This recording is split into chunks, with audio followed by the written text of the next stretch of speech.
day. Ira Epstein of Linn Associates with your metal market wrap up, and this is for Thursday. We're at the 21st of January, 2021, just after 5 p.m. Well, the first day of President Biden's full day of presidency.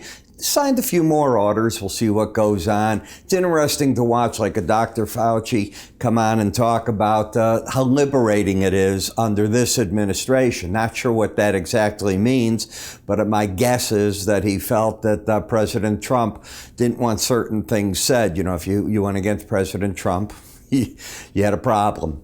Well, to make a long story short, the dollar did come down. This morning, my subscribers heard me say I thought the market might make a run towards that 90 area. It did. And we're still getting a nice bounce and follow through in the metal markets.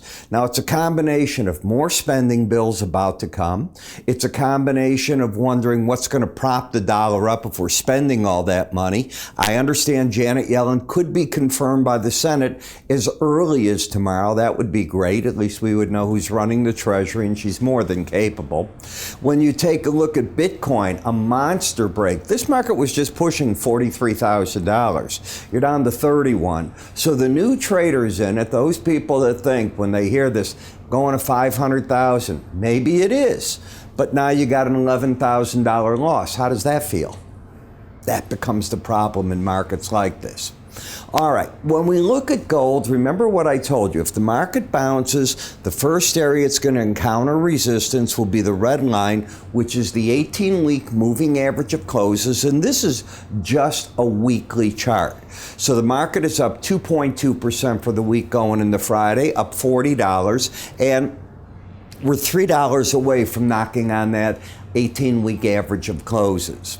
When we take a look at the daily bar chart, as I pointed out to you, we had been stuck between this high, that low, went sideways, probed the downside, found whatever we wanted to. When I say wanted to, ran the stop orders, whatever that means, and you've had a reasonable bounce since then.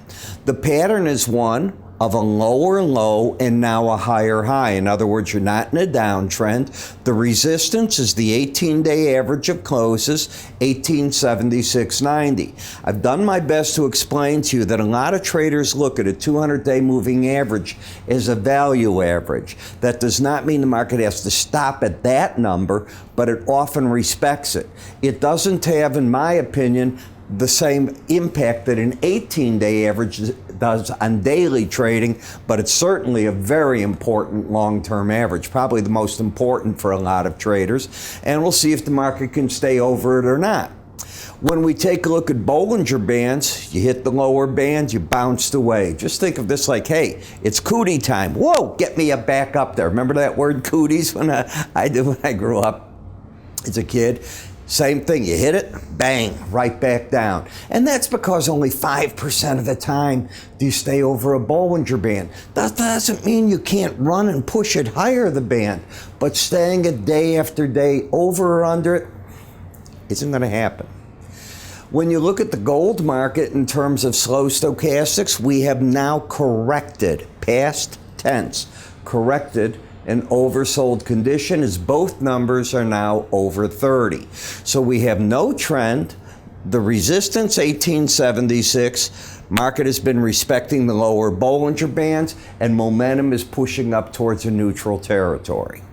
When I go to the gold-silver ratio, as I told you, when you pull back down, look for the support right here. This has been one of those areas, it's like the line in the sand, this red line, DMZ zone, whatever you want to call it. When you're over it, you have upside bias, under it, downside, and when you go right to it, you're fighting to see where's the bias going to be. That's exactly what you're doing right here. In the silver market, magically, I don't know how these things happen. The market went up to the 18-day average and somebody called up the pricing mechanism and said, stop, you're what Ira says is your first resistance point. And that's what happened right there. Okay? And that's what I teach in my charting course. Is the market trending? No. If you define a trend as having higher highs and higher lows in an uptrend, or lower highs, lower lows in a downtrend, you have neither of those. You have lower low, higher high. You have no trend. The bias is, I'm going to call it neutral. You're basically sitting on that 18-day average, and momentum is pointing up. So you have a market that, again, bounced away from those lower bands. In the copper market, as I said before, the market is trying its darn best to stay in this part, this 50% between the 18-day average and the upper Bollinger Band. Yes, it probed the downside 3 days ago, but so what? You came right back and closed over it, and the market keeps respecting that 18-day average. So what I have here, too, is a market with a higher high, a lower low, bias is up, and momentum is completely flat. When we take a look at the platinum, this market finally made a run. Now, if we come back a few days, here's how the market looked here. You had lower highs, lower lows, momentum was correcting, it had gotten overbought, now the numbers are down into the 60s, and the market challenged the 18-day average and respected it. Market held it. What's the trend? Well, the trend is down, the bias is up, so you have nothing. Remember, bias is a filter on the swing line. When prices are over the 18-day average, it's up, under it, it's down. If the market rallies to the upside, I'm looking for the upper Bollinger Band as resistance. If it breaks down from here, supports the 10-10-20 area. This is what the market did on Wednesday. Let me show you today. Again, somebody called them up. I don't know who they're calling, but they're saying, Ira said that's the Bollinger Band. Be careful. Bingo. That's just what happened, and this is where you're at right now. So the market hit it, backed away. In the process, you turned the trend up, but you're instantly overbought again. Difficult time in that metal. In the palladium, I think I've done a reasonable job of pinpointing for you the support at the 100-day average, and resistance is now the 18. When the market got down here, bouncing back, it keeps running into the resistance there. Is there a trend at work? Not yet. You have a lower low, higher high, and you're oversold. Even if it turns down, being that oversold will probably keep the pros away from going short. And in the dollar index, you tell me why. I was telling my traders this morning, I think we're going back to the 18-day average. The trend is up, the bias is up, that's where I'm looking for the support. Now, do I think the pros bought this market? I'm not convinced they did. Why? Because you're overbought at a 71.95 reading. When you get an overbought signal, just think of as much money as wants to either get long or short, and overbought, you're trying to buy on breaks, but if it's overbought, it can correct more to get away from that reading. So I think they're looking at it, but I don't know that they've committed to it. The trend is up until you take out 89.89. If on this break that occurred, you'd end up with no trend. You'd have a higher high, a lower low, and caught between the challenge of the lower band and basically the upper band a couple of times. That's what I see in the market.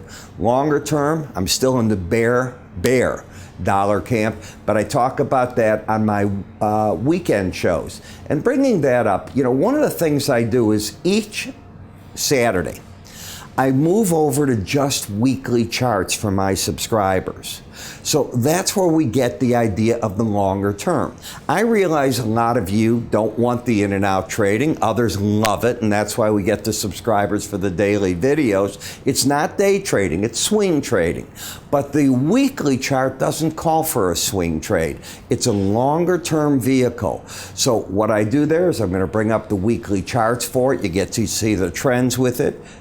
Everything I do there is just on the weekly chart, but identical to what I do on the daily, and I'll bring in some of the daily charts there.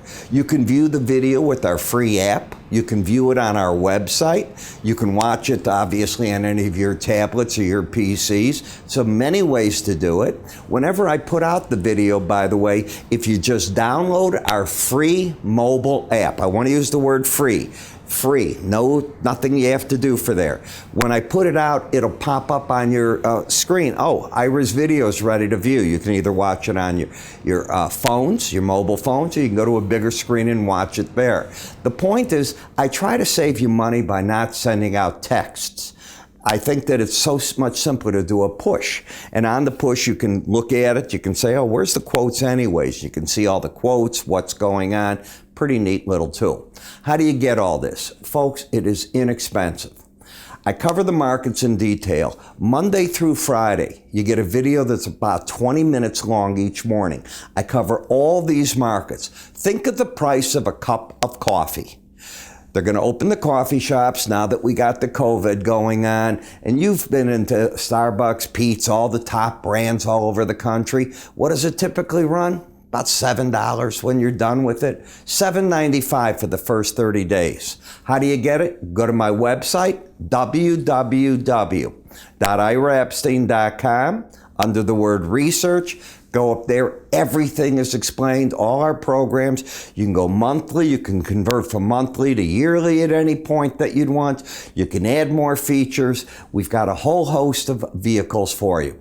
So I hope you like what you're seeing. I hope you become a subscriber of ours. And do me a favor, if you like these videos, at least hit like on the video. You don't like them? Don't push anything. I'm Ira Epstein. You have a good day.